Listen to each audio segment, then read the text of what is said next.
postal. Danganom bangla aventiga. Yena nomana vanzia. Yena vese. Amuyana zamine vizilini. Avenina sanyama.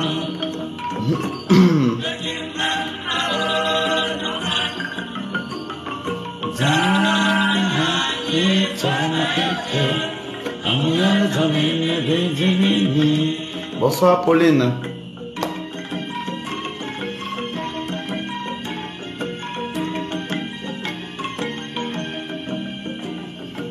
Bonsoir Aline, bonsoir. Bonsoir à ceux qui nous rejoignent.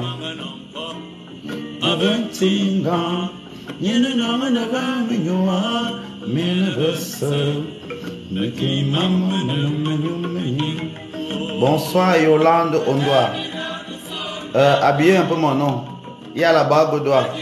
Donc dites un peu mon Seigneur s'il vous plaît. N'est-ce pas? Je vous en prie, habillez un peu mon nom. C'est plus Nyanga comme ça.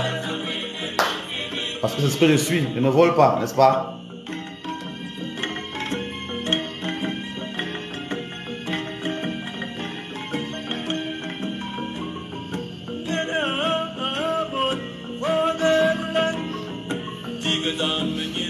Bonsoir Karine.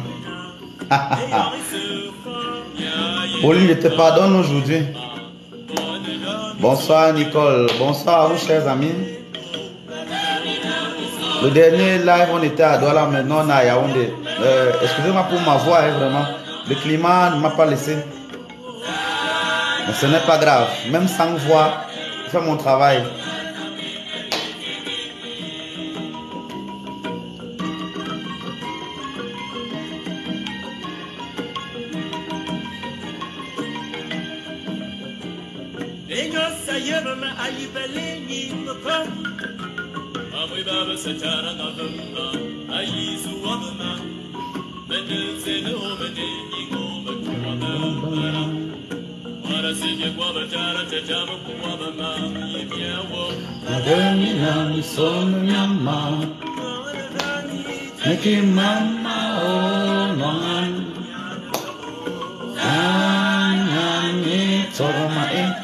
Bonsoir Manik. Merci déjà à ceux qui mettent beaucoup de cœur, c'est plaisant. Dans 2 minutes, on va commencer. On va continuer de parler de notre thème bien-aimé. Voilà. La dernière fois à Douala, dans les conditions un peu difficiles, on a évoqué un peu la gestion des tombes. Je vais reprendre un peu ce que j'ai dit la dernière fois à Douala et aller un peu de l'avant. Voilà. C'est toujours un thème très important. Bonsoir Manoulaï.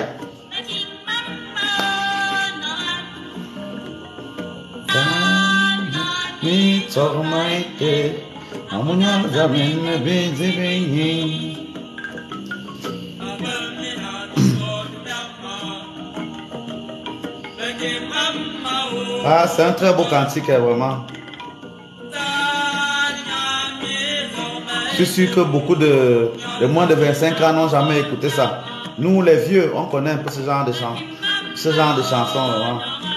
Depuis 1950, on l'a composé. Bonsoir à ceux qui viennent de nous rejoindre. KMF, habille mon nom. Je ne suis pas père, je suis évêque. Appelez-moi mon Seigneur. C'est comment avec vous? Vous voyez bien sur ma bio, c'est écrit mon Seigneur FDB. Et bonsoir mon père. Non, habillez mon nom. Je vous en prie. C'est la première leçon du jour. Habillez mon nom.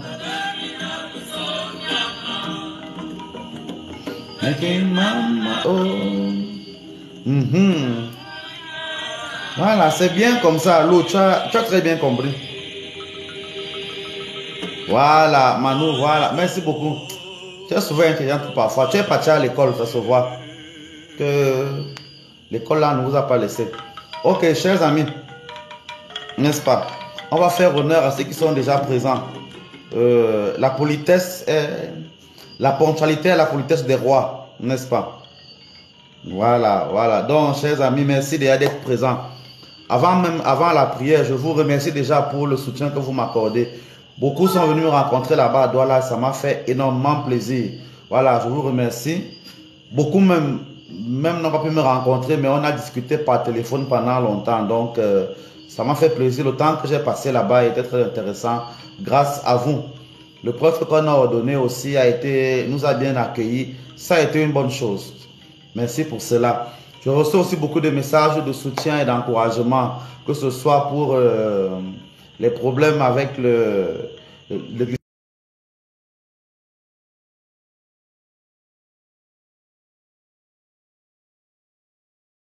de terrain dont j'ai été victime ou alors pour tout le reste. Voilà, merci beaucoup pour tous ceux qui travaillent comme ça pour qu'on continue d'avancer. C'est très gentil à vous. Voilà, donc on va continuer de faire ce même travail tout le temps. À ceux qui ne sont pas d'accord avec mon point de vue, je vous dis seulement que sauter et caler en l'air. Je ne compte pas m'arrêter en si bon chemin. J'ai une ligne d'attaque et je vais toujours aller dans ce sens. Quelle est ma ligne d'attaque? Il faut chercher Dieu partout où il se laisse trouver.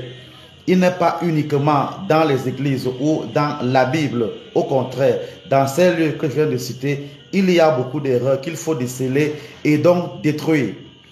Il y a aussi Dieu à travers nos traditions ancestrales. Alors, tout ce que je peux trouver là-bas de bon et que j'apprends tous les jours, je le publie parce que ça peut aider un certain nombre. Voilà, telle est ma manière de penser. Je vais toujours aller de l'avant dedans. J'apprends moi-même tous les jours. Donc, j'apprends en vous apprenant et c'est comme ça qu'on grandit ensemble. Beaucoup de thèmes que j'emploie viennent même des questions que vous me posez souvent inbox. Donc, voilà, on avance ensemble tous les jours. Mais je le dis parce que je sais que ça peut aider beaucoup. Il y a des connaissances que j'aurais aimé moi avoir par le passé étant plus jeune. Donc, je vous le transmets pour que à partir de maintenant, vous sachiez rechercher Dieu même chez vos ancêtres et pas uniquement dans les églises qui parfois sont des lieux de tromperie. C'est important de le dire et c'est ma manière de penser. Ce n'est pas la manière de ma communauté de penser, c'est moi, une place. Voilà, c'est important. Donc, on va continuer d'aborder aujourd'hui le thème de la mort. Je dis que c'est un thème très important et cela permet de comprendre comment il faut même gérer les morts dans nos villages et même autour de nous.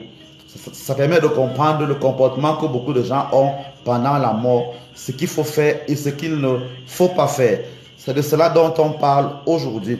S'il y en a qui souhaitent se confier en moi, faire des confessions, inscrire des messes, demander des prières, recevoir même des prières, vous pouvez me joindre à travers mon numéro qui est là épinglé maintenant. Si vous êtes hors du Cameroun, mettez simplement l'indicatif 00237 et nous pourrons parler sur WhatsApp. C'est comme cela qu'on peut me joindre. Je me ferai le plaisir et même l'honneur de discuter avec vous et de vous aider, évidemment selon les conditions qu'on se sera fixées. Ceci dit, commençons l'enseignement du jour avec notre prière comme d'habitude. Et quand je dis prière, c'est élévation de l'âme vers Dieu.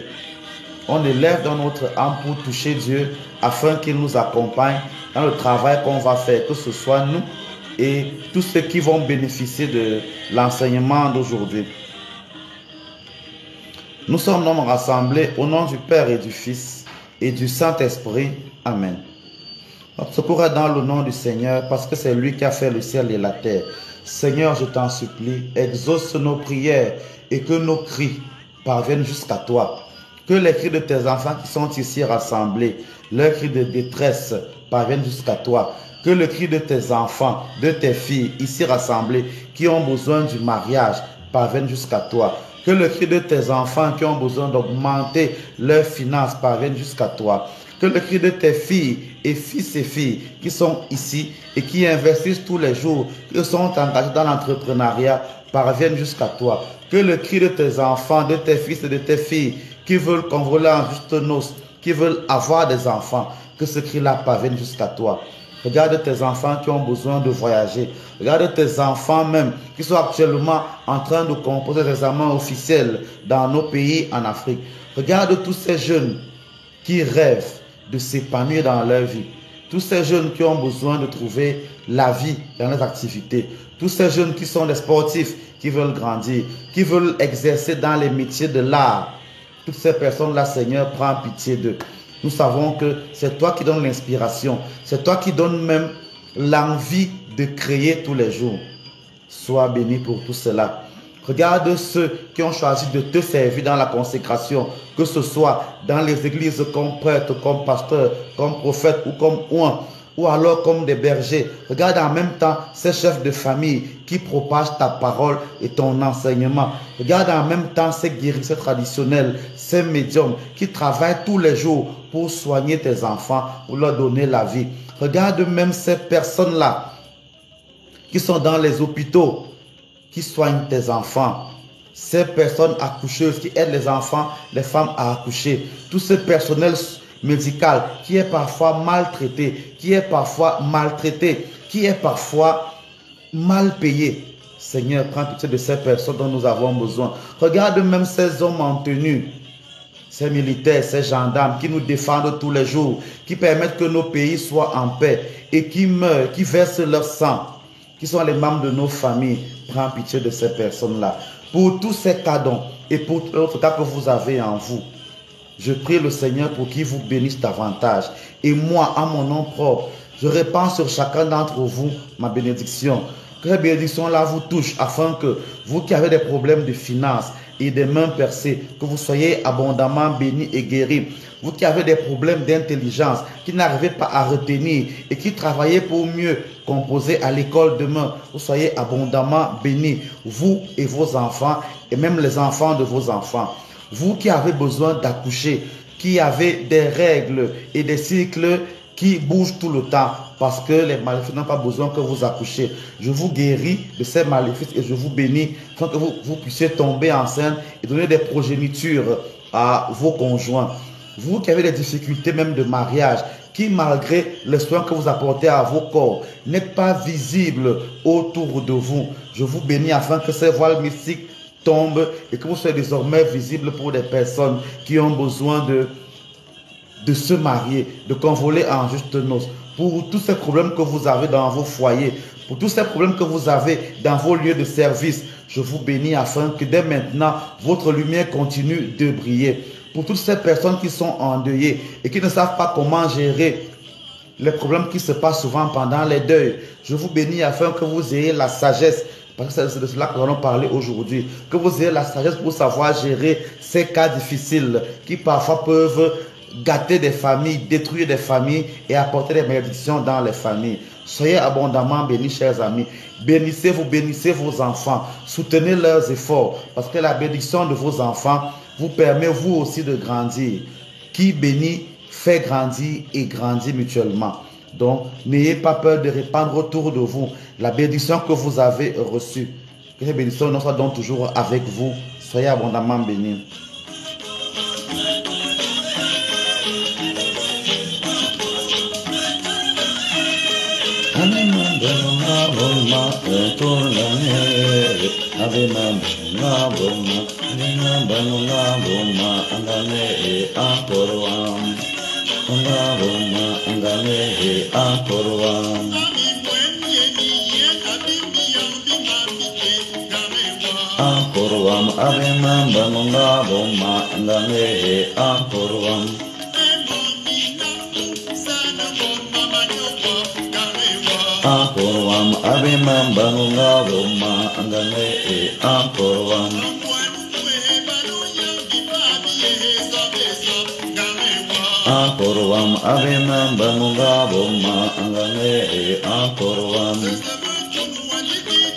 Ceux qui ne comprennent pas, c'est un cantique d'action de grâce. Et n'oubliez pas, il y a toujours une bonne raison de dire merci à Dieu. Je dis merci à Dieu parce que je suis parti à Douala et je suis revenu. Et vous, pourquoi dites-vous merci à Dieu aujourd'hui? N'oubliez pas, vous avez la vie, certains sont morts. Vous avez les yeux ouverts, certains sont aveugles. Vous attendez, certains sont sourds. Vous parlez, certains sont muets. Vous avez même des téléphones, certains n'en ont même pas. Vous avez la connexion, certains n'ont pas la connexion là. Alors, n'ayez pas peur de rendre grâce à Dieu. Qui dit merci est capable de recevoir davantage. Alors, soyez heureux pour ce que vous avez et vous verrez beaucoup de choses encore s'accomplir dans vos vies.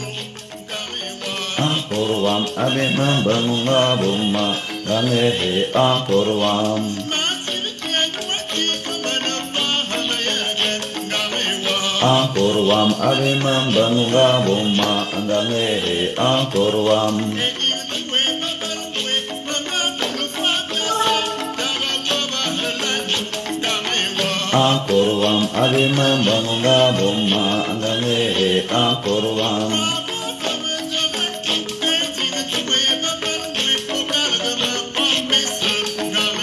Ankorwam Adimam Banunga Boma Angane Ankorwam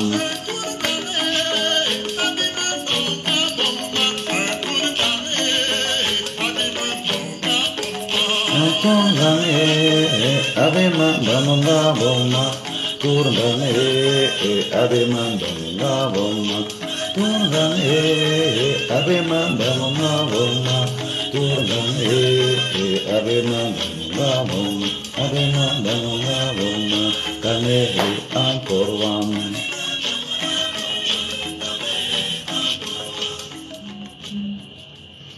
Voilà, chers amis. Soyez abondamment bénis et que la bénédiction descende sur chacun d'entre vous et que l'enseignement d'aujourd'hui touche vos cœurs et vous permette toujours de grandir, que cela se fasse au nom du Père et du Fils et du Saint-Esprit, eux qui vivent et règnent dès maintenant jusqu'à la fin des temps, ainsi soit-il. Amen. Bonsoir mon tourbillon, bonsoir Ivano, bonsoir à ceux qui nous ont rejoints pendant la prière. Soyez abondamment bénis. Merci à ceux qui m'ont envoyé la bénédiction. Je vous remercie abondamment pour cela. Je les reçois, moi et ma famille qui me soutient tous les jours. Soyez abondamment bénis, chers amis. La bénédiction est l'une des choses qui se multiplient, plus on la partage. Donc, bénissez davantage et vous en aurez toujours. Ça me permet de répondre aux questions que les femmes posent tout le temps dans Amour sans tabou, quand je parle de bénir leur conjoint. Quand vous bénissez vos conjoints à travers vos paroles, à travers tout ce que j'ai déjà expliqué, vous pensez que vous vous videz. Quand on bénit, on ne se vide pas. Quand on bénit, on multiplie ce qu'on a fois 2, fois 3 ou même par 10. Donc, bénissez vos conjoints, bénissez vos enfants, bénissez vos activités, bénissez vous-même. Regardez-vous dans le miroir et bénissez-vous. Et vous verrez que le bien vous trouvera beaucoup. Voilà. Commençons notre enseignement. Je commence d'abord par revenir sur ce que j'ai évoqué il n'y a pas longtemps dans le dernier live, vendredi dernier. J'ai dit qu'il faut que vous compreniez l'importance des tombes que l'on creuse dans nos villages lorsqu'on veut enterrer quelqu'un. J'ai expliqué que la tombe, c'est beaucoup de choses. L'une des choses que la tombe est, ce n'est pas une demeure, c'est un pont, c'est une porte. Voilà, c'est une porte. Sauf que, puisque la tombe est dans la terre, dans l'élément terre, et que cet élément terre va en profondeur, elle touche donc forcément l'élément de l'eau. Voilà, donc ça fait deux éléments. Tout ce qu'on enfouit donc dans ces deux éléments, rappelez-vous ceux qui vont souvent au champ, vous mettez les graines dans la terre, vous arrosez, et avec la lumière, il y a un résultat. Ça veut donc dire quoi? Quand vous mettez votre personne qui vous est chère en terre, vous semez une graine et elle doit produire des fruits. On ouvre une porte et on fait passer quelqu'un et il doit alors en ressortir des fruits. C'est le but de l'enterrement lorsque c'est bien fait. Donc, la tombe est une porte. Et vous savez, dans nos villages, on ne reste jamais au pas de la porte. Celui qui se met au pas de la porte ferme la porte. Donc, soit on entre, soit on sort. Or, quand on creuse une tombe, n'est-ce pas, on ouvre une porte. Et quand on ouvre dans la porte là, il faut savoir qu'une porte ouverte permet à des personnes d'entrer et de sortir. Il faut donc savoir maîtriser cet environnement là. C'est pour ça que ce n'est pas n'importe qui va creuser la tombe. C'est pour ça que même en creusant la tombe, il y a un rituel qu'on fait lorsqu'on a creusé la tombe. C'est important. Parce que si on creuse mal la tombe reste ouverte même après l'enterrement. Et ça appelle donc d'autres défunts. Et ça fait donc venir dans le monde des vivants d'autres esprits. En général, des esprits du bas astral. Puisque vous ne savez pas comment faire pour les bloquer. Ils profitent donc de ce passage pour s'incarner. Voilà. Et comme c'est dans des moments délicats, on enlève donc les personnes délicates près de la tombe. Qui sont les femmes enceintes, les bébés, les femmes qui allaitent, les femmes qui viennent d'accoucher, dont le sang coule encore. Et ce n'est pas bon pour ces personnes-là d'être près des tombes. Voilà. Il faut le savoir. Ça, c'est une chose. Dernièrement, j'ai aussi expliqué que la tombe est une porte à travers laquelle on fait passer à la fois des personnes, mais aussi des intentions. Comprenez donc que les autels, que ce soit dans nos villages ou dans les églises, sont en fait des tombes. N'est-ce pas? C'est important. Sont en fait des tombes parce que c'est la tombe qui est le lieu par excellence où on peut envoyer et recevoir. C'est pour cela que le rituel même d'enterrement est un rituel d'envoi et de réception. C'est important. Il faut le savoir. Donc, nos autels dans nos églises ou même dans les villages sont des tombes. C'est pour ça que sur ces autels-là, on y met des ossements humains. Et d'autres parlent de reliques. Et dans les églises, on les encense parce qu'on reconnaît qu'on a eu la vie par cela. Donc, les autels que vous avez dans vos paroisses sont des tombes parce qu'elles ouvrent à un autre monde en passant par les cadavres, en passant par les ancêtres méritants. C'est important. Voilà. Donc, une fois qu'on l'a compris, on se rend donc compte que l'autel qui est dans une église, dans une cathédrale, dans une basilique, ou, c'est pas moi, dans n'importe quel endroit, est exactement la même chose que vous avez dans vos villages. Ce sont des pierres tombales. C'est exactement la même chose. Ça a la même dignité. Ça veut dire que en tant que prêtre ou en tant qu'évêque, je peux célébrer l'Eucharistie sur la tombe de mon père. Et ça n'a aucun problème. Tout comme je peux célébrer l'Eucharistie même sur l'autel de ma paroisse. Parce que sur l'autel-là, je vais poser les reliques de mon père, les habits, les os, les machins de mon père. Ça a donc la même valeur. On ne blague donc pas avec les tombes. Et une fois qu'on a compris l'importance des tombes, on sait donc pourquoi les cimetières sont des lieux, les cimetières publics comme c'est là aujourd'hui, sont des lieux à proscrire et à bannir. Pourquoi? Chaque clan, chaque famille doit avoir son lieu où on réunit les ancêtres méritants.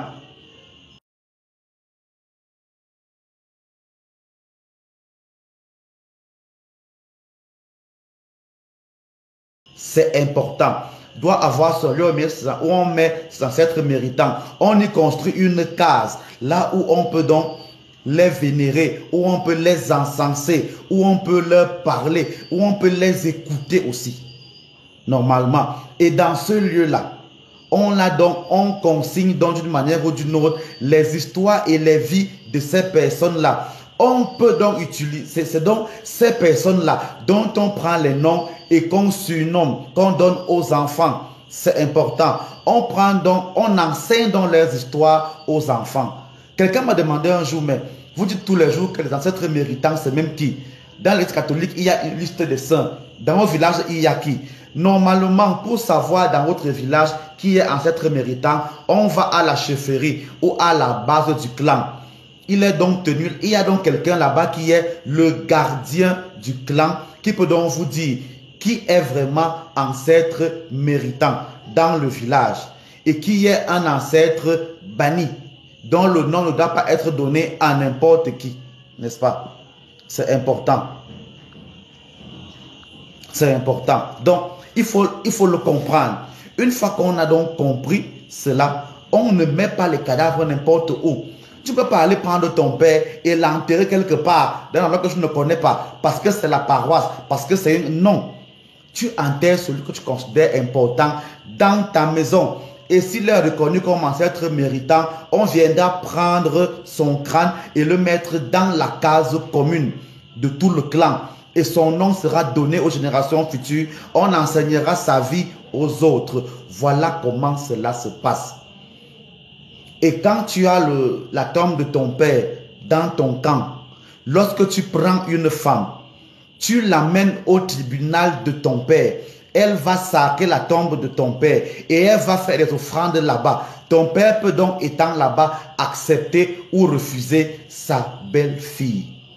Il faut le savoir. Il y a des techniques pour qu'ils puissent communiquer. Et ça existe, ça se fait. Tu devais le savoir. Quand ta vie ne donne pas, tu Tu vas donc dans le lieu où tu as enterré tes parents, tu vas te ressourcer là-bas. Il y a des techniques pour le faire, il y a des rituels pour le faire. Tu te ressources là-bas et tu peux donc repartir, avancer. Le problème, c'est que vous allez enterrer vos gens dans les bêtes cimetières et vous n'allez plus jamais les rendre visite. Et vous pleurez que ma vie n'avance pas. Normalement, à partir de maintenant, s'il n'y a pas encore ça chez toi, toi qui m'écoutes, lorsque tu vas construire ta maison, prévois un endroit dans ton village, un endroit vaste que tu vas clôturer, où tu vas faire un carreau familial, où tu vas enterrer tes personnes. C'est comme ça qu'il faut faire.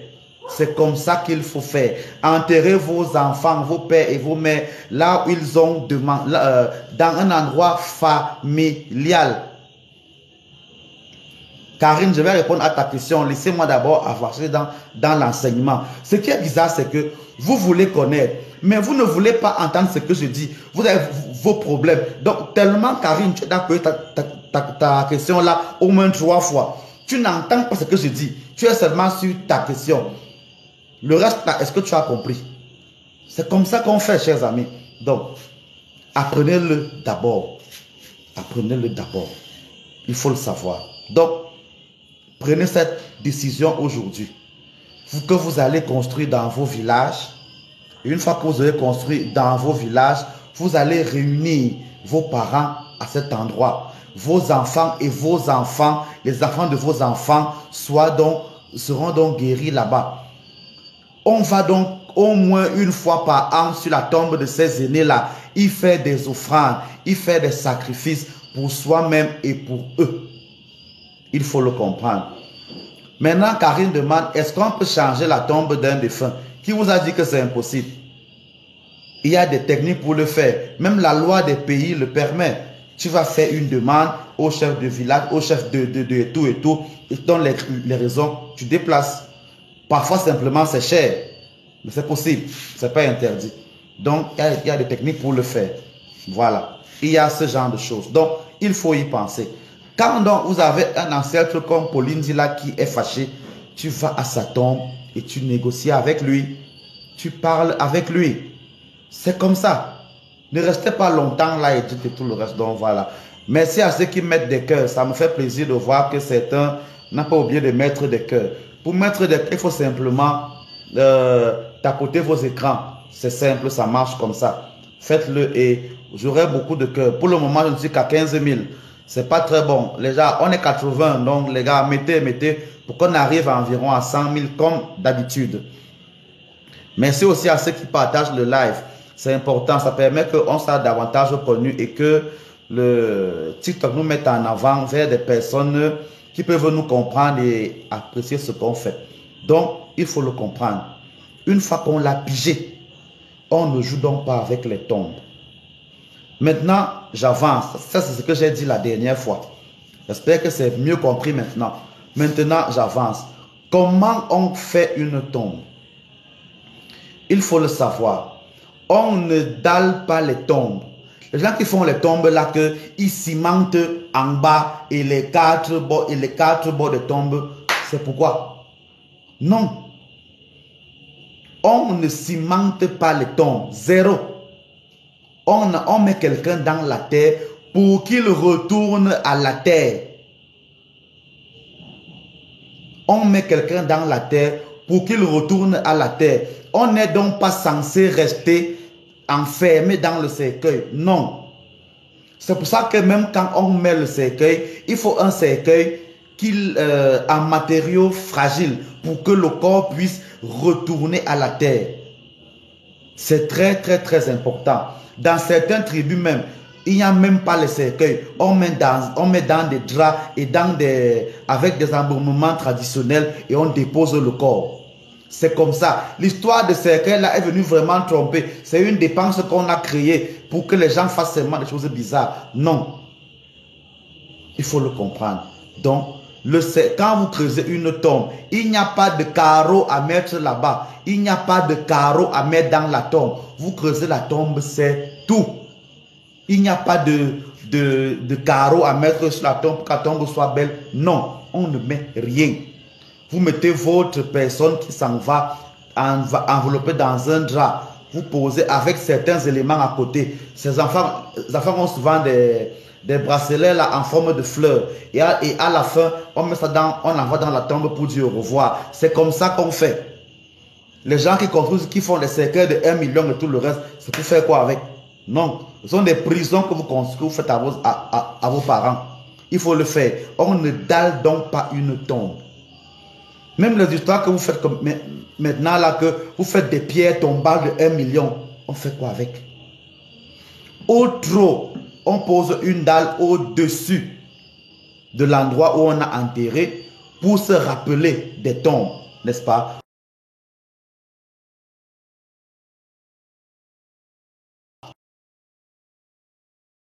Pour qu'on puisse à l'avenir soulever cette tombe-là. Justement, comme quelqu'un a dit, oui, la connexion se vante un peu, chers amis. Voilà. Donc, on va gérer avec les... Mettez beaucoup de cœur et beaucoup de j'aime. Ça va faire que la connexion soit plus stable parce que ça se vante un peu et tout le reste là. Voilà. On va rapidement le gérer. Donc, ne l'oubliez pas, n'est-ce pas? Pensez toujours à ne pas daller vos tombes. Non. Est-ce que vous savez même que souvent, les personnes vraiment élevées, on ne met pas de dalle. Quand on enterrait quelqu'un, on voit la motte de terre qui est posée là. Au fur et à mesure que la motte de terre descend, on sait que le mort est en train de partir. Et il y a un nombre de jours. Ce que beaucoup de gens aujourd'hui appellent les neuvaines. Normalement, c'est environ 40 jours. La terre est redevenue plate. On se dit que voilà, celui qu'on a enterré est désormais parti. C'est comme ça, est désormais parti. Et à l'endroit où on l'a enterré, parfois, il y a un arbre qui pousse. Et parfois, l'arbre là, c'est la réincarnation de celui qui est parti, qui vous laisse un souvenir. Dans beaucoup de villages, les grands arbres sont les lieux où on a enterré les ancêtres. C'est pour ça qu'il y a un genre d'arbre qu'on ne coupe pas. Parce que parfois, dans les villages, l'arbre là est la réincarnation d'un ancêtre. Il faut le savoir. Ça existe.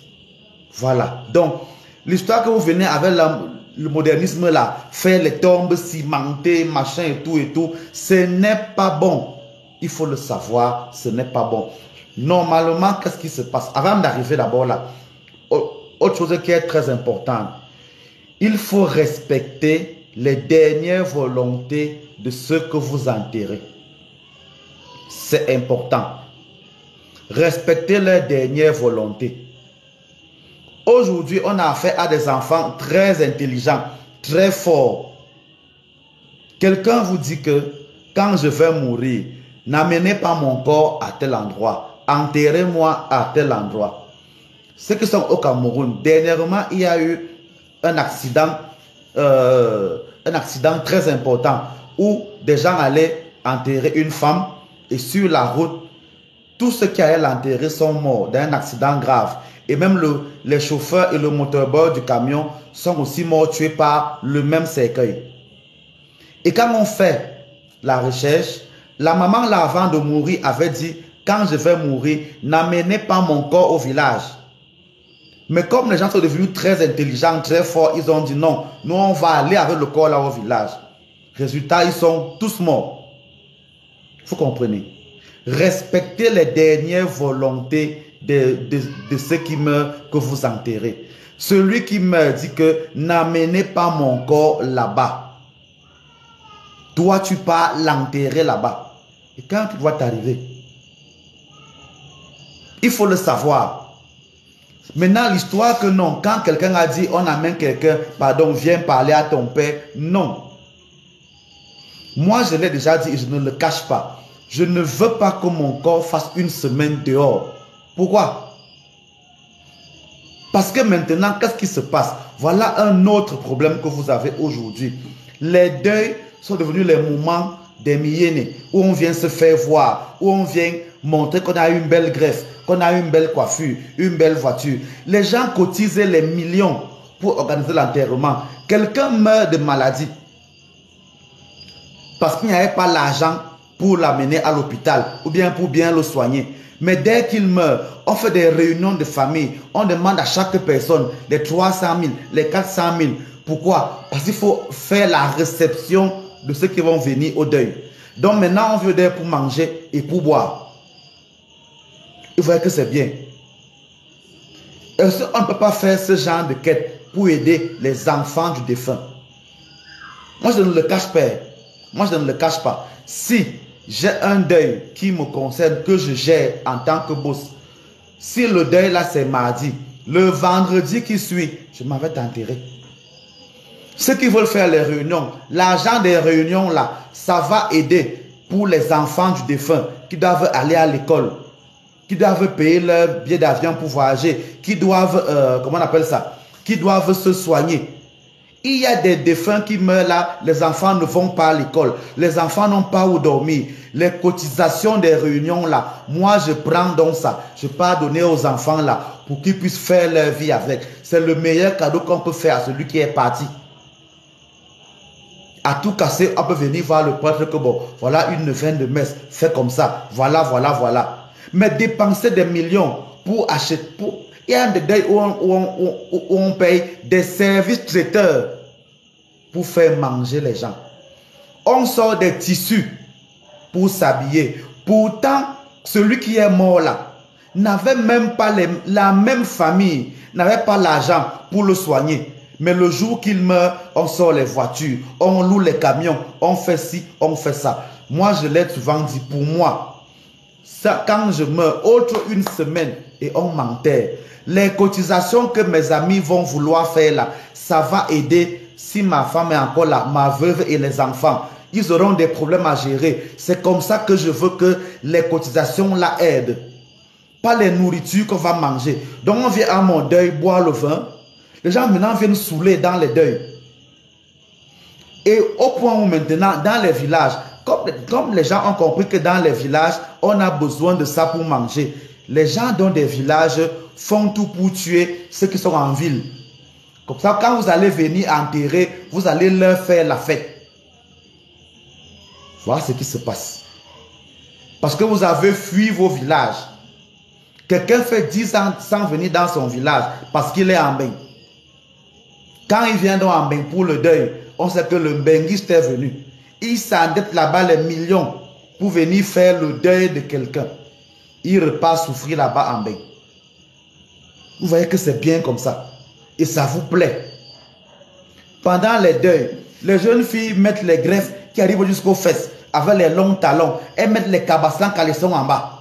Et elles vont au deuil. J'ai assisté à des levées de corps où c'est que quand une jeune fille part pleurer quelqu'un, elle pleure, elle s'emporte dans les larmes. Quand elle tombe, en bas, il n'y a rien. Elle soulève les pieds, on voit des choses bizarres. C'est déjà arrivé. Donc, même le jour de la levée, elle a oublié de mettre le caleçon en bas. Elle met le cabassin, rien. Les longs talons, la greffe que vous voulez voir. Les ongles comme ça, comme les griffes. C'est maintenant ce qui se passe. Les gens maintenant viennent se vanter. Ils viennent se vanter, sortir l'argent. C'est maintenant ça que servent vos deuils. Et vous vous plaignez après qu'on vient vous empoisonner. Ou vous plaignez après que vos vies ne marchent pas.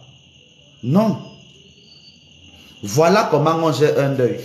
Si vous ne le saviez pas, apprenez. Ouvrez grand vos larges oreilles. Parce que je sais que beaucoup là n'écoutent pas, n'est-ce pas? Vous retenez seulement les chansons d'Embolé que vous comprenez beaucoup. Lorsque le cordon d'argent est coupé et qu'on a déclaré officiellement la mort de quelqu'un, je ne parle pas des morts de femmes là, je parle des morts réelles et officielles. Il y a une période d'environ 40 jours pendant lesquels on fait la palabre de celui qui est décédé. Le village donc doit faire la palabre de celui qui est décédé et décider s'il est un ancêtre méritant ou pas. Voilà ce qui se passe pendant les 40 jours là. Lorsque quelqu'un donc meurt, il y a donc des réunions. Si c'était un chef de famille, on fait les réunions pour savoir ce qu'on fait des enfants, ce qu'on fait de sa veuve, ce qu'on fait de son héritage. Et les enfants dans ce cadre-là n'ont absolument rien à dire. Ce sont les frères et sœurs du défunt qui parlent. Parce que les enfants ne parlent pas des choses des parents. Il faut le savoir. Les enfants sont des témoins de ce que les oncles et les tantes font. S'ils ne sont pas d'accord, il y a des voies de recours chez le chef de village de celui qui meurt. C'est très important. Si c'est un homme qui meurt, on se pose la question, sa veuve, on fait comment? Les maisons, les ceci, les enfants, on fait la réunion, on met par écrit. Voilà comment ça se passe. Si c'est une femme qui décède, on se pose la question, est-ce que la femme-là a été dotée? Si elle a été dotée, elle appartient à son mari. On l'enterre dans le village de son mari. C'est très important. Si au moment de sa mort, ils étaient en séparation de corps, les deux familles s'asseyent pour régler le problème. Si ce n'est pas réglable, on prononce le divorce traditionnel et la femme rentre dans son village. Son corps rentre dans son village. Voilà comment ça se passe. Si elle était donc dotée, on règle. Si elle n'était pas dotée, on comprend donc que elle rentre dans le village de ses parents pour être enterrée. Et pendant ce cas, on dit donc, les enfants qui sont donnés là, pour remplacer la dot là, la première fille là, on décide de qui va doter la mère défunte ou pas. La première fille qui va donc en mariage, on peut décider que sa dot rentre dans la famille de sa mère pour libérer sa mère. C'est comme ça qu'on s'entend. Et tout ça, on parle pendant son décès. On n'en parle pas ailleurs. C'est le moment où on parle de cela, où on règle ces problèmes. C'est comme ça qu'on règle ce genre de choses. Le moment donc du deuil, lorsque la veillée arrive, la veillée est donc le moment où on règle les problèmes internes avec les enfants. Est-ce que celui qui est mort avec des problèmes avec ses enfants? Les enfants font donc des rituels de demande de pardon à leurs parents qui est décédé pour qu'ils ne partent pas avec et qu'ils les libèrent, qu'ils les bénissent. C'est comme ça qu'on fait. On fait donc ces rituels de demande de pardon. Les enfants payent leurs dettes envers leurs parents qui est décédé. On fait des bains pour que les enfants soient libres de cela. On fait ça pendant la veillée, avant que le soleil ne se lève. On règle ce problème. Si celui qui est mort de mort brutale, qu'on appelle chez nous mort du sang, chez les Mbama c'est le Mbaka, on fait donc des rituels de sanation, de coupure des liens, pour que cette mort ne se répande pas dans la famille. C'est pendant la veillée qu'on fait ce travail. C'est le rôle de la veillée. Pendant la veillée, on n'est pas là pour boire le café, manger les arachides, manger le pain ou le poisson brisé ou n'importe quoi. C'est le rôle de la veillée. Aujourd'hui, maintenant, les veillées, c'est là où on vient se vanter un peu. On appelle les chorales. Non. Les gens sont au bar. Toute la veillée, ils disent qu'on a veillé. On vient régler les problèmes que le défunt avait. C'est comme ça. Les dernières volontés du défunt, on les étudie là. On fait les dernières réunions là. Non, les avant-dernières réunions là, à la veillée. Lorsque le soleil se lève, tout le village se rassemble. On fait donc la palabre publique de celui qui est décédé, de celui ou de celle qui est décédée. Qu'est-ce que c'est que la palabre publique? Ce que vous appelez aujourd'hui le silaou, ce que d'autres ont transformé en témoignage. C'est donc à ce moment-là que tous ceux qui ont des problèmes avec celui qui est mort viennent parler. Je me plains parce que celui qui est mort là, il avait pris mes 1 million. Je ne sais pas comment on va rembourser ça. Qu'est-ce que la famille a prévu pour moi? Il parle comme ça. Ou alors il vient dire que bon, il me devait 1 million. Vraiment, comme on a des amis, je lui pardonne le 1 million là, il part avec. Je lui retire cette dette là. Lui et moi, on n'a plus de problème. Tel, il m'a volé telle chose. Avant de mourir, il a violé ma fille. Que voici les preuves. Je demande réparation. En public, tout le monde entend. Chacun vient se plaindre. Celui qui était là, on l'accuse. Si c'est qu'il avait pris les femmes d'autrui sans les doter, machin, machin. Chaque parent vient donc parler. C'est le rôle là. Ceux qui veulent donc témoigner. Ah, et Néo est venu me montrer que je ne peux plus faire le live sans problème. C'est pas grave. Ils ont décidé qu'on ne doit plus parler, c'est grave. Ouais, non. Mais bon. Ouais, les problèmes de Néo. Le courant est venu nous mettre mal à l'aise. Bon. Est-ce que je vais continuer d'enseigner dans le noir? Je ne sais pas encore. Bon. En journée, le courant n'a pas trop disparu. Vous voyez, non? Je ne sais pas si maintenant il y aura encore le courant maintenant. Ça ressemble à un... comment on appelle ça? À une coupure... à une coupure générale. Bon, on va voir ce que ça va donner. On va bagarrer. J'ai quand même un petit lampadaire là qui peut quand même donner. Oh, marchez vite. On va voir. C'est grave. Hein? Quand on vous demande de m'acheter les groupes électriques, vous ne voulez pas. Vous voyez? Qui me voit maintenant? Voilà. Vous me voyez? Voilà. Attendez un peu. Vous voyez, non? Quand il va demander demain, quand il va lancer la quête demain, là, que je veux le... Comment on appelle ça? Que je veux le groupe électrogène. Vous allez m'acheter, les amis. Voilà. Les gens demandent que je continue l'enseignement. Et faites comment dans le noir? Les amis, aidez-moi, non? Le farotage là, j'ai besoin de ça. Ça va m'aider. S'il vous plaît. Donc, ne m'abandonnez pas sur ça. Voilà. Et Néo s'est vraiment fâché. Ok, donc je finis rapidement parce que la batterie fâchée aussi là, n'importe comment. Donc, on fait donc la palabre publique de celui qui est mort. Tout le monde parle en public. Non, c'était une bonne personne. C'était quelqu'un qui nous a aidés. Il a aidé le village. Vraiment, je pense qu'il doit être méritant. On va le surnommer comme ça là. Tout le monde applaudit. Non, c'était un voleur, un bandit, un sorcier. On doit le bannir du village. On doit le porter, lui et sa famille. On les met hors du village. On n'est pas enterré ici. Il a violé ma fille. Il a pris les femmes des gens. Machin. On l'accuse là, en public. Quand on a fini de recevoir toutes les requêtes de tout le monde, la famille et le chef se retirent, n'est-ce pas, pour réfléchir ensemble, qu'est-ce qu'on va répondre. On vient donc donner la réponse en public. Bon, par rapport à ce que vous avez dit, celui qui a dit qu'on lui doit 1 million là, la famille propose que, est-ce que tu es d'accord? Oui, non. Est-ce que c'est ça qu'on fait? Quand on finit donc ça, tout le monde est donc maintenant d'accord que c'est un ancêtre bon, c'est un ancêtre mauvais. On peut donc passer à la suite.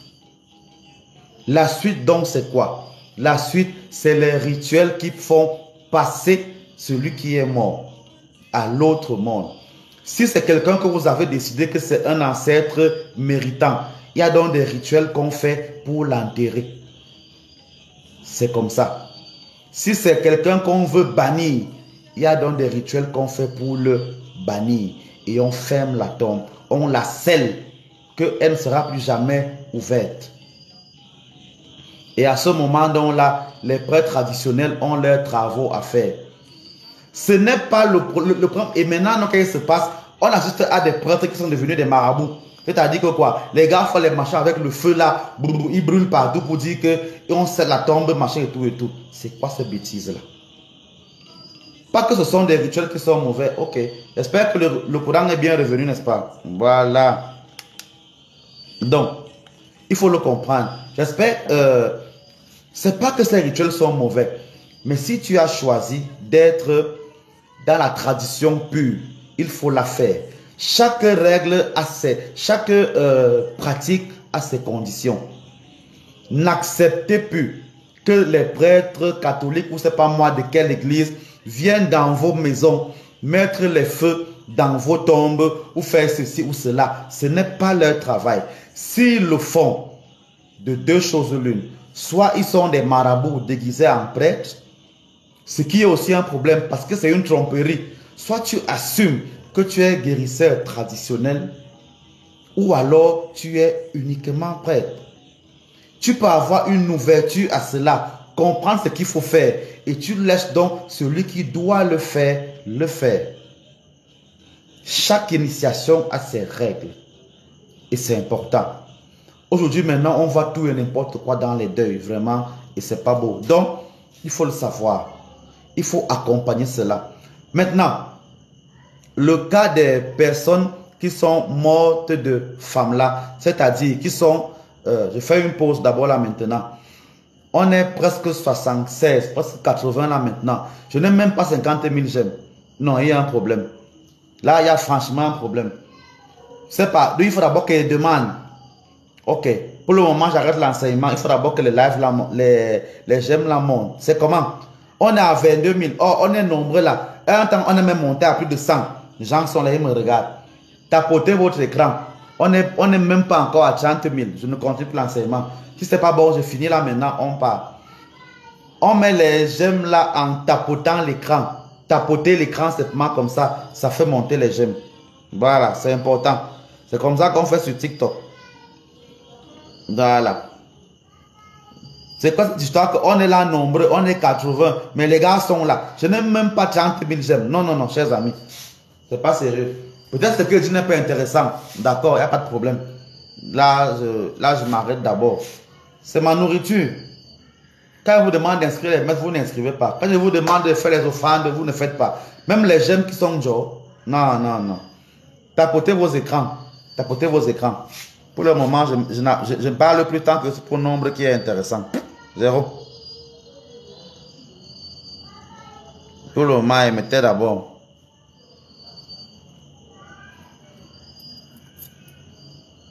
Je cherche là s'il y a quelques questions qui sont intéressantes là. Sinon, je ne parle plus. Les gens sont là, n'est-ce pas? Effectivement, maintenant, dans nos cimetières, les gens construisent les maisons. C'est-à-dire que quelqu'un, dans sa vie, n'a jamais eu une maison. Mais le jour où il meurt, on lui construit un mausolée là, bien cimenté, carrelé et tout et tout. Les amis, allez faire. N'est-ce pas? Tant que je ne suis pas à 50 000 j'aime là, je ne dis plus rien. Je bavarde pendant 1 heure. Ma voix est même déjà fatiguée. Je supporte Néo. Mais on est 90, je n'ai pas les j'aime. Je ne dis plus rien. Zéro, il n'y a plus rien à dire.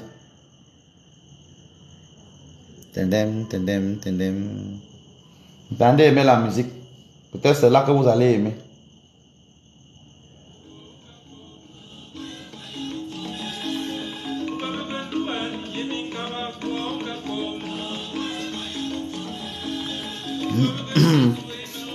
Plus qu'est-ce que c'est vrai, non? On n'est pas à 50 000. Je m'arrête à 21h15. Si on n'est pas à 21h15, tant mieux, ce n'est pas grave. L'autre là, ce n'est pas bien. Ceux qui me suivent tout le temps savent que quand on suit l'enseignement, quand il y a une idée, une parole qui vous plaît, on tape son écran pendant qu'on suit, n'est-ce pas? Voilà, et ça m'encourage moi. On peut pas être 80, on n'est même pas 40, non, non, non. À l'époque, on faisait souvent les 100 000 j'aime ici, là. Maintenant, on est à 2000, les gars sont là. Non, non, non. Je ne suis pas d'accord avec vous. Ça ne m'arrange pas. Ok, Jade, tu es nouvelle. Merci beaucoup pour le fait de nous avoir suivis. Abonne-toi pour ne plus rater les prochains lives. Et tapote ton écran. J'ai dit 50 000, sinon c'était bon pour aujourd'hui. Ah, ma voix chauffe. Je sors de doigt là et bavarde comme un fou. J'ai même faim, je n'ai pas encore mangé depuis là. Je viens faire le live, les gars, ne pas mettre les j'aime. Non, non, non. Les amis, ça, là, je ne suis pas d'accord avec vous.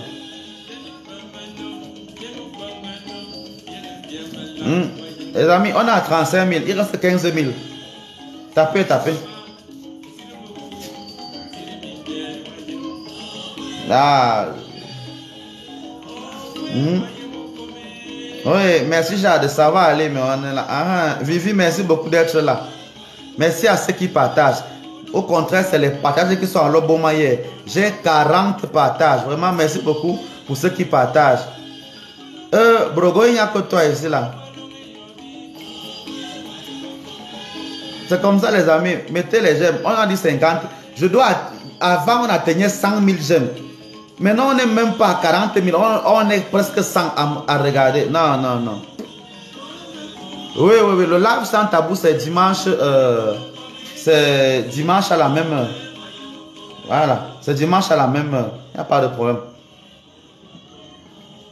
Je dois encore aborder avec vous, si vous êtes gentil, le cas de ceux qui sont morts et mortes de femmes là. Et évoquer aussi peut-être avant de partir ceux qui viennent souvent creuser les tombes là pour prendre les ossements humains, ce genre de choses là. Voilà. quelque chose que vous devez savoir dessus, que j'ai bien voulu aborder, mais je suis découragé. Parce que je bavarde, je transmets la connaissance, mais les gens ne sont même pas intéressés pour me mettre les j'aime partout. Oh. En tout cas, en attendant, je cherche à épingler mon numéro de téléphone pour ceux qui ont besoin ceux qui auront besoin d'aller loin dans l'enseignement là et qui seront prêts à inscrire des messes là. Là-bas, ce sera maintenant payant. Ou alors venir se former. Ou alors des personnes qui souhaitent vraiment m'accompagner, n'est-ce pas, pour me soutenir dans mon travail. La semaine prochaine, je vais donc faire la grande prière, la grande libation pour les ancêtres. Je vais faire les dons pour les nécessiteux, les dons d'abondance. Voilà. J'ai dit que c'est les dons de sucre, de lait, de miel et de riz. Voilà. Vous pouvez encore vous inscrire jusqu'à la semaine prochaine. J'ai déjà identifié 4 endroits où je vais faire ces offrandes-là. Mais il y a un endroit qui est un peu loin, qui me demande à peu près 20 000 le carburant. Donc, je suis en train de voir comment gérer cela. Ce sont aussi des personnes qui en ont besoin. Donc, on va le faire. Que ce soit des familles qui sont pauvres, que ce soit même des enfants qui ont faim. Il y en a vraiment. J'ai déjà identifié 4 lieux. Et il y en a selon les moyens que vous avez. On peut en faire plus. Ceux qui peuvent même offrir autre chose, que ce soit même des habits, je ne sais pas moi, des habits, des jouets et tout le reste qui sont même en Europe. Voilà, ça me ferait vraiment plaisir de convoyer vos dons vers ces familles-là.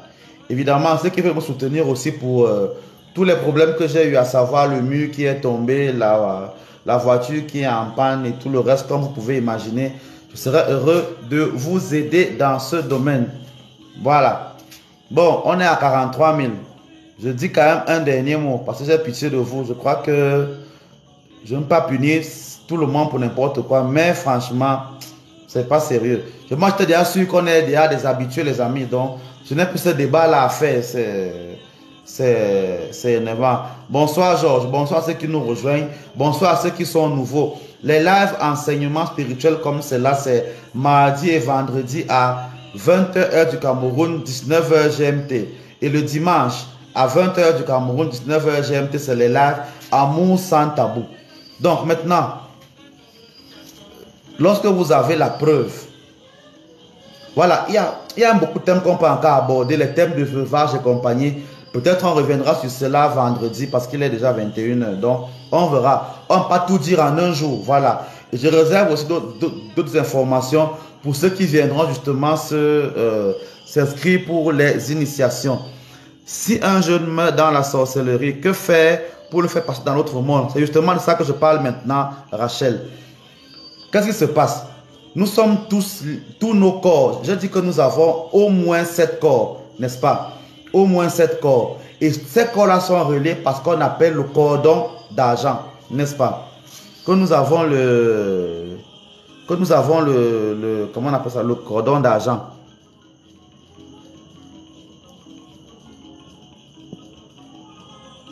Attendez d'abord, je bloque un imbécile là qui est venu, qui pense qu'il peut venir faire sa publicité ici là, n'est-ce pas? Bref, ça veut dire que c'est déjà un gars populaire. Les gars viennent faire la publicité sur ma page.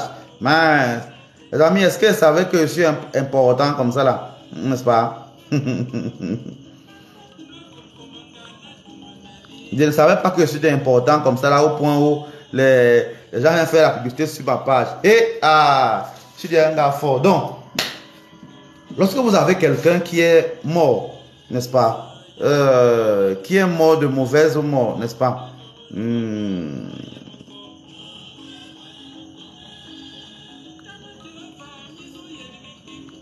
Ok.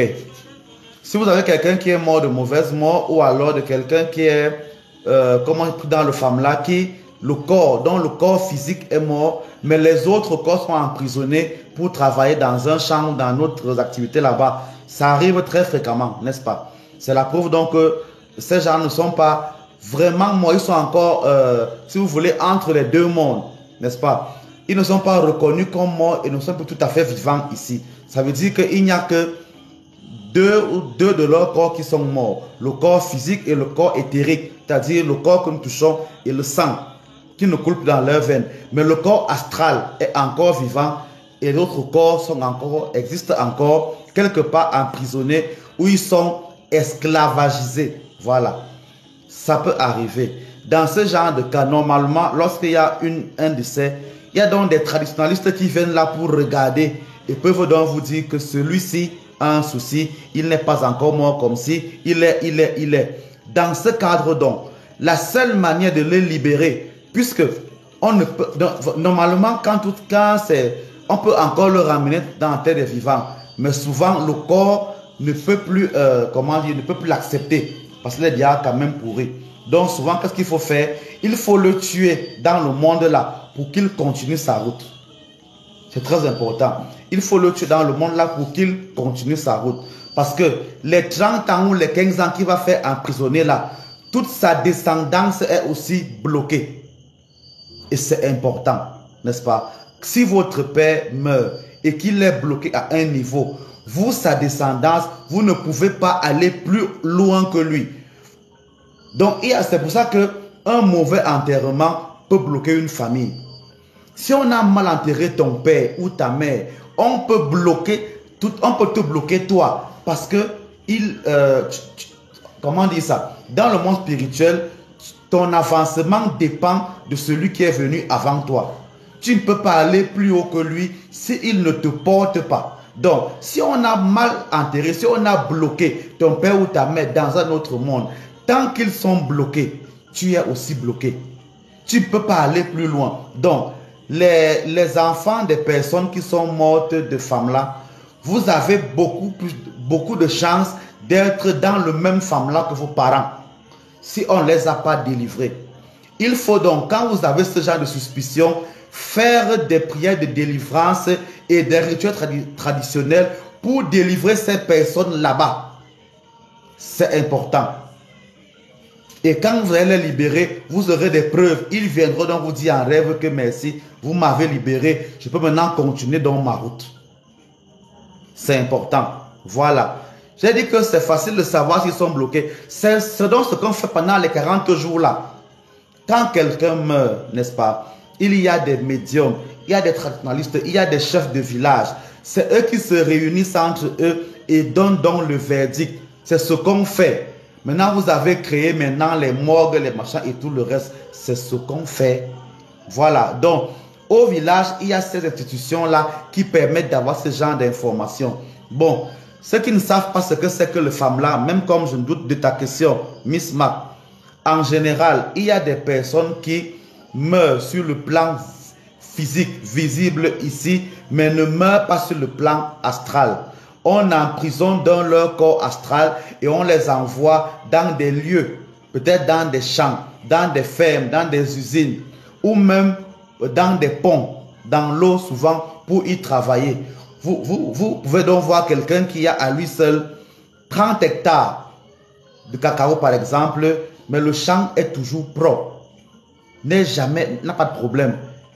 Parce qu'il y a des travailleurs là invisibles que vous ne voyez pas, mais qui travaillent. Ce sont donc parfois ces prisonniers là qui travaillent, qui produisent ci ou ça. C'est comme ça. Donc il faut le savoir. Donc pour libérer donc ces personnes là, il faut des exorcismes, des délivrances et des rituels traditionnels. Les ancêtres peuvent pas les ancêtres, les chefs de village et comment on appelle, les notables ont le pouvoir de le savoir souvent. C'est normalement à ça que c'est le temps qui s'écoule avant l'enterrement. Ce genre d'études-là qui s'écoule avant l'enterrement. Sauf que maintenant, ça vous sert à faire les réunions, à faire les greffes, à faire ci ou à faire ça. Donc, ça peut se savoir. Il faut chercher à le savoir. Parfois même dans les rêves, le mort vient vous dire que je ne suis pas mort naturellement, c'est elle qui m'a tué, j'ai tel problème. Mais dès que vous entendez ça, vous commencez à vous fâcher que vraiment, celui-ci perd le temps, voilà, ce sont des mensonges. Ça existe. Vous devez le comprendre. Voilà, c'est très, très important. C'est le cas donc de vous dire, je vais finir par là aujourd'hui, de vous dire que de manière mystique, les exhumeurs de tombes là, ceux qui viennent prendre, n'est-ce pas, si ce n'est pas fait pendant 40 jours, c'est un problème. Il est en prison. Et le délivrer devient plus compliqué. C'est tout. Mais pas impossible. Plus compliqué, mais pas impossible. Sachez donc, chers amis, vraiment, si vous voyez quelqu'un prendre la pioche, venir déterrer un cadavre, vraiment traiter-le d'enfant, c'est un fou. Il ne connaît rien. N'est-ce pas? C'est un fou, il ne connaît rien. Parce qu'au fond, dans la tradition, ceux qui viennent voler vos cadavres et vos ossements humains n'ont pas besoin de toucher le sol. Qu'est-ce qu'ils font? Avant qu'on enterre le corps, ils viennent féticher le corps à votre insu. C'est pour ça que pendant les veillées, on garde le corps. Ils viennent donc féticher le corps, n'est-ce pas? Quand vous enterrez le corps, c'est comme s'ils viennent mettre une balise mystique sur le corps. Vous enterrez donc, vous partez. Quelques jours après, la nuit, il vient, n'est-ce pas? Et quand il vient, qu'est-ce qu'il fait? Il appelle le code qu'il a mis dans le fétiche sur le corps. Ils viennent en groupe, il parle, il fait un rituel et le corps lui-même sort du sol et se met en suspension. Il ne le touche pas et il s'en va. Donc, ceux qui font les rituels là, que les feux, les machins, non, c'est une perte de temps.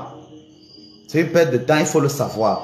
Donc, ceux qui viennent voler vos corps là, n'ont pas besoin de venir creuser le sol. Pas du tout. Il y a des rituels qu'ils font et le corps sort. Il y a des parties dans le monde où j'ai vu comment on transforme des cadavres en bœuf, en animal, en porc même parfois. On le fait. On transforme ces animaux en bœuf et en porc. Ça se fait. Et le jour où on découpe cet animal-là en ville, beaucoup de gens n'achètent pas. Ceux qui achètent ce genre de viande-là, quand vous mettez ça dans la marmite, ça mousse beaucoup. Vous avez donc une nourriture, tu mets la viande dans la marmite, pour cuire d'abord ça dure. Et ça sort la mousse beaucoup. Ça veut dire que c'est une viande d'un homme qu'on a transformé. Il faut le savoir. C'est ça que je vous dis. Donc soyez attentifs. Soyez attentifs. Voilà, il faut le savoir. Élie, si tu veux que j'interprète ton songe, n'est-ce pas? Il faut venir inbox. Mais bon, comme tu dis que tu as vu ton grand frère qui t'a dit de venir voir la personne qui l'a tué. Voilà, ça arrive. Donc, il faut le savoir. Vraiment, c'est très important. C'est très important. Donc, il y a vraiment beaucoup de choses qu'on peut dire sur la gestion des cadavres, sur la gestion des morts. Il y a des tonnes de choses. Prochainement, vendredi, je parlerai du veuvage. Voilà, de comment gérer les enfants et les veufs et les veuves après le deuil. Voilà, c'est très important. Ça crée aussi beaucoup de problèmes dans les familles. Mais ceux qui sont pressés, qui ne veulent pas patienter jusqu'à la semaine prochaine, ou alors qui veulent davantage d'enseignements dans tout ce qu'ils sont en train de faire là maintenant, vous pouvez venir inbox, voilà, payer ce qu'il faut et je vous donnerai ces enseignements là constamment. Donc, n'ayez pas peur, je reste disponible pour ce genre de choses. C'est important. Donc voilà, il était important que du retour de Douala, je fasse ce travail. Je remercie encore ceux qui étaient là et qui m'ont soutenu à Douala pendant un bon bout de temps. Je les remercie beaucoup. Je remercie tous ceux qui me soutiennent tous les jours par leurs messages, par leur farotage. Parce que je suis aussi quelqu'un, n'est-ce pas? Je suis aussi quelqu'un qui a une famille à entretenir. Voilà, c'est important. Ceux qui n'ont pas suivi ce live, comme ceux qui demandent comment connaître ce genre de viande, j'ai répondu à la question là, mais pour que tu aies la réponse, en général, tous les lives que je fais, je les republie quelques jours après sur ma chaîne YouTube. Donc, soyez là-bas d'ici quelques jours, vous aurez la chaîne YouTube, le live ici sera là-bas. Vous pourrez donc le revoir. Et sur la base de cet enseignement-là, venir donc poser des questions, faire des rituels et tout le reste. J'ai beaucoup de rituels de purification que je peux vous donner pour ceux qui en ont besoin ou même des rituels d'abondance. Voilà, à titre d'information, je crois le 4 juin, nous serons en pleine lune. Voilà, ce sera un moment important. Mais actuellement, nous sommes en lune ascendante.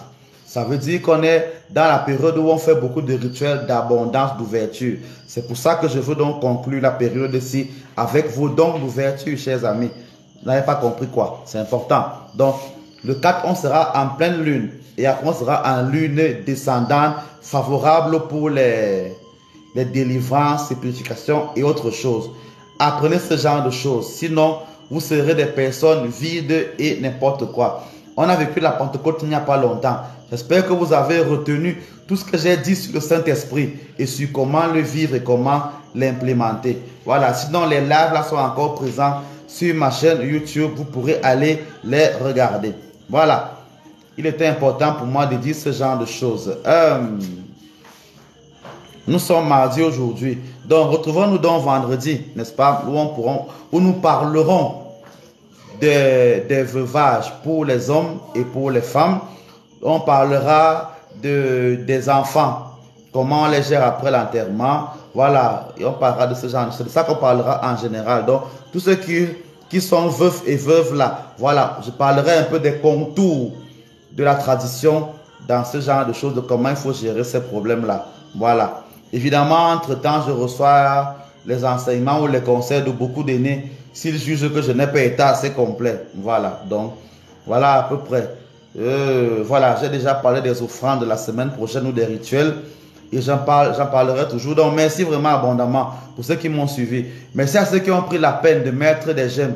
Vous voyez, dès que j'ai arrêté de parler des j'aime, vous n'avez plus mis. On n'est même pas arrivé à 60 000, n'est-ce pas? Comme je dis 50 000 là, 50 000, vous faites arrêter. Et voilà, c'est bon. Donc, prochainement, je ferai vraiment un focus dessus pour que vous le fassiez davantage. Voilà. Que Dieu vraiment vous bénisse et que vous soyez protégés par vos ancêtres. Avant de dormir, priez Saint-Michel, si vous le connaissez. Si vous ne le connaissez pas, appelez vos ancêtres bienveillants qui se mettent autour de votre lit pour vous accompagner dans tout ce que vous aurez à faire. Soyez abondamment bénis. Ceux qui ont besoin, Manoula, merci beaucoup. Un jour, il va te payer une bière pour le boulot que tu fais. Donc, ceux qui ont besoin vraiment, que ce soit des prières, que ce soit des purifications, ceux qui ont besoin de faire bénir leur maison, ou même leur lieu de commerce, ou même d'être initiés pour des problèmes qu'ils ont vraiment, voilà, venez me rencontrer. Voilà mon numéro qui est épinglé là. Écrivez-moi sur WhatsApp et nous allons discuter de comment je pourrais vous accompagner et de comment je pourrais vous aider. D'ici là, jeudi d'abord à 17 h, j'aurai la messe ici comme d'habitude, la messe pour l'intention, pour les malades. Ceux qui veulent, on priera pour eux. Vendredi, le live, on parlera des veuvages et tout le reste. Veuvage pour les hommes et pour les femmes et le sort des enfants à l'enterrement. Voilà, on parlera de cela aussi. Et donc, dimanche à 10 h, la messe dominicale. Voilà. Et donc, dimanche soir à 20 h, le live Amour sans tabou. Voilà le programme de la semaine. Entre-temps, je suis encore là pour recevoir ceux qui ont besoin de l'aide, vraiment. Besoin d'être écoutés, d'être bénis, d'être confessés et tout le reste. Voilà, avec l'aide que certains m'ont donné, je vais cotiser pour voir comment engager les travaux pour faire remonter mon mur là-bas. C'est pas évident, donc si certains peuvent encore me filer un coup de main pour cela, que ce soit pour le mur ou pour autre chose, je serai vraiment très heureux de les recevoir. Ça m'aidera beaucoup et ça permettra à ma famille d'être plus en paix et en sécurité. Voilà, que Dieu vous bénisse, que votre vous protège. Soyez abondamment bénis. Ma bénédiction vous accompagnera toujours et mes enseignements vous fortifieront tout le temps. Que Dieu vous bénisse actuellement au nom du Père et du Fils et du Saint-Esprit. Amen. Ciao, bye bye.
Reposez ça là-bas.